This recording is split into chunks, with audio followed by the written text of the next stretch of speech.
Hello, everybody. I am Carmen Tedder, one of the managing brokers with EXP in Tennessee. I am not really on a boat, nor am I wearing sunglasses and a hat, but our topic today is fraud and scam. So I thought, why not try to fraud you guys off the bat and see if you fall for it? I'm here with Lisa Zorich. She's just outside of Nashville.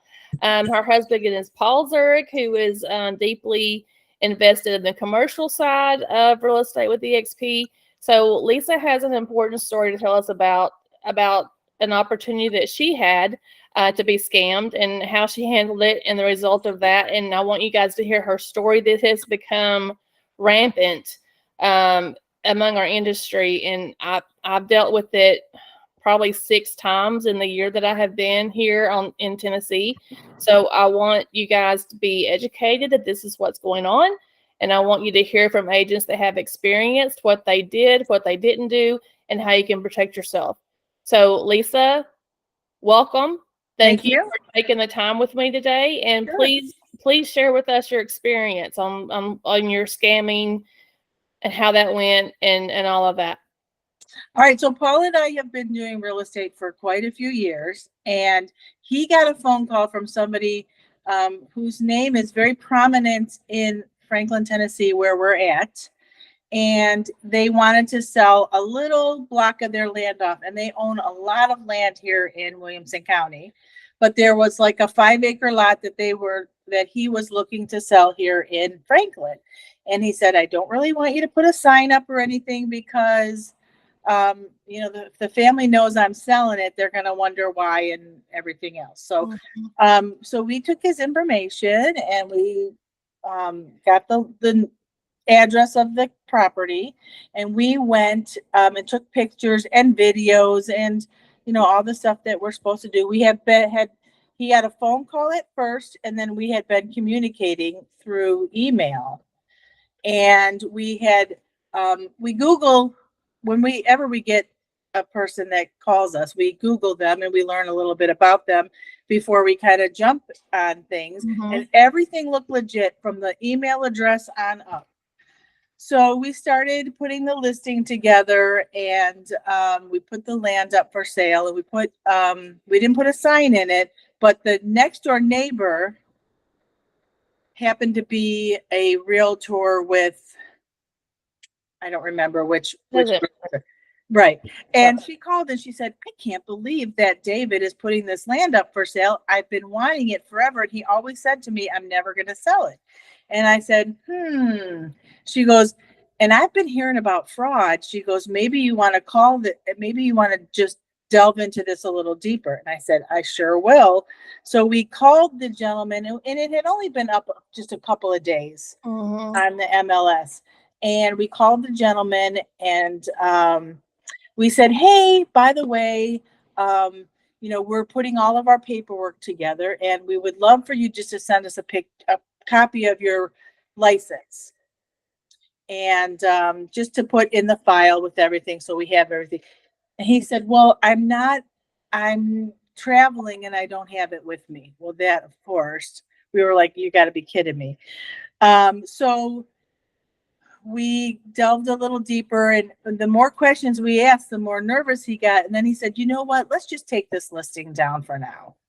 So then I talked to, right away, I called the broker, and Angel said, okay, we're going to just take this down. Don't worry about it. We'll get it all taken care of. And then I got a call from this gentleman's lawyer who owns all the property, and said, hey, what are you doing? Why do you have that property for sale? And I said, listen, I'm so sorry. We just took it down. We realized somebody was trying to fraud us. And he said, do me a favor and send me the email address that this guy used and his phone number. So I did, and I also sent him the paperwork that said we're no longer listing it. And he was very, very nice about it. But I figured he'll take care of that end of it. The lawyer will look into the guy who tried to scam us. And then we were trying to figure out, what would he possibly gain from it? Because could it have gone all the way without, us knowing? I mean, it's kind of crazy. So Yeah, and I think I I'm not 100% sure, but I feel like there have been cases where it has gone all the way, Oh my God. where it wasn't detected. So if you hadn't gotten that call from the neighbor, I mean, you would have continued on with the sale yourself, right? I We mean, would have, yeah, and it was such a great property. We thought, oh, this is going to sell really quick, you know. mhm, I'm sure that there would have been a lot of interest in it, but um, so we started thinking we need to maybe get copies of driver's license immediately, and mhm. you know, Yeah, I definitely think that we're in a position these days to where we have to do that. But I'm also going to say I was dealing with an agent a few months ago that did get a copy of the driver's license, and it was all fake. oh And my gosh, it all matched the seller's information. Obviously it wasn't the seller, right, but they had put a sign up, and the seller actually drove by the property and called the agent and said, "This is my property. Why is there a for sale sign on it?" yeah, And turns out this person was from Russia and had contacted them to sell the property. They had the driver's license, they had everything to verify their identity, and they weren't the owner of the property. So what one of the reasons I'm trying to start this series of interviews is, you know, what do we do as agents to protect ourselves if they send you a driver's license? right. You know, What's the answer? Is there an what's answer? the answer? What is the answer? Yeah, And I don't know that I know the answer, but right, I want agents to be aware, if someone is calling you from out of state, from out of the country, from that you've not laid eyes on, that's just communicating with you via text only or wanting to talk to you on WhatsApp, um, that, there might be something fishy going on. right. So did you have like a gut instinct at all about this in the preliminary or Not in the beginning because it's a well-known name, and I thought it's not some little so nobody. they assumed the name Yes, of a well-known person. yes, and it matched the property owner and everything. Mhm. And Paul knew of the family. The family's very prominent here in Franklin, so he knew of the family, and he thought, oh, this guy probably has a project he wants to do on his own. He doesn't want the family to know about or something, you know.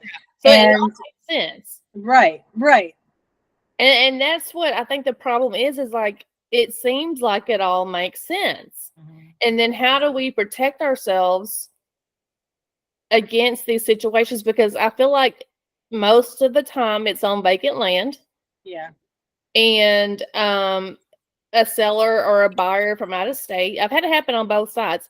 What the buyer angle is on it, I haven't figured out yet. right. Definitely on the seller side, it once you get those funds wired to wherever they're going, it's hard to get them back. Absolutely.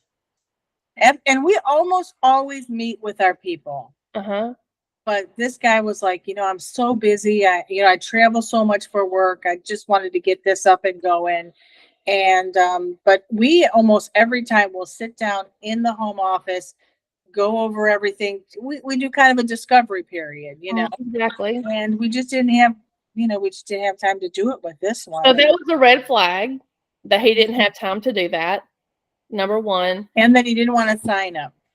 Then we were like, well, Yes. what, Number if two. it's right on the corner, it would have been like a perfect, advertisement, and he didn't want it. So, So let's go through the checklist. Number one, he didn't have time to meet with you. Number two, didn't want to sign.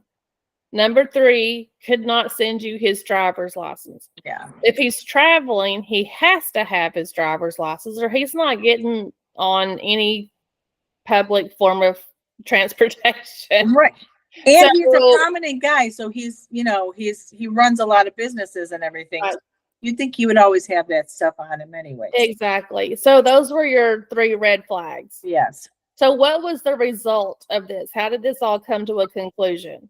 Well, after we asked him a bunch of questions and he wasn't willing to work with us, he said, you know what, let's just let's just stop this and we'll remove it from the MLS and don't worry about it. I just won't sell that property right now.